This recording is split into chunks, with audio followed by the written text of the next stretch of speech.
శ్రీరామనవమి పండుగను మనం ఎంతో భక్తితో జరుపుకుంటాం. పూర్వం అయోధ్యను దశరథ మహారాజు పరిపాలించేవాడు. ఆయనకు ముగ్గురు భార్యలున్నప్పటికీ సంతానం లేదనే చింత పీడిస్తుండేది.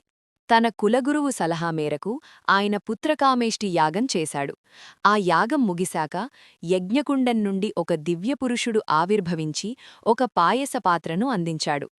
ఆ పాయసాన్ని తన భార్యలకు పంచమని చెప్పాడు.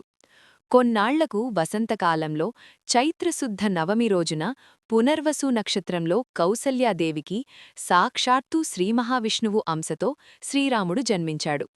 లోకాన్ని పీడిస్తున్న రావణాసురుణ్ణి అంతంచేయడానికి, ధర్మాన్ని నిలబెట్టడానికి దేవుడు మానవరూపంలో అవతరించిన పవిత్ర దినం ఇది. రాముడు తన జీవితాంతం సత్యం మరియు ధర్మాన్ని ఆచరించి మర్యాద పురుషోత్తముడిగా పేరుపొందాడు. అంతేకాకుండా ఇదే పవిత్రమైన రోజున సీతారాముల కళ్యాణం కూడా జరిగిందని భక్తుల నమ్మకం.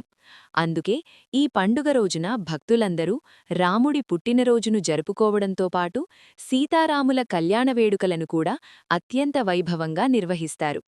ఈ రోజున పానకం, వడపప్పు నైవేద్యంగా స్వీకరించి రాముడి ఆశీస్సులు పొందుతారు. జై శ్రీరామ్ అని కామెంట్ చేయండి.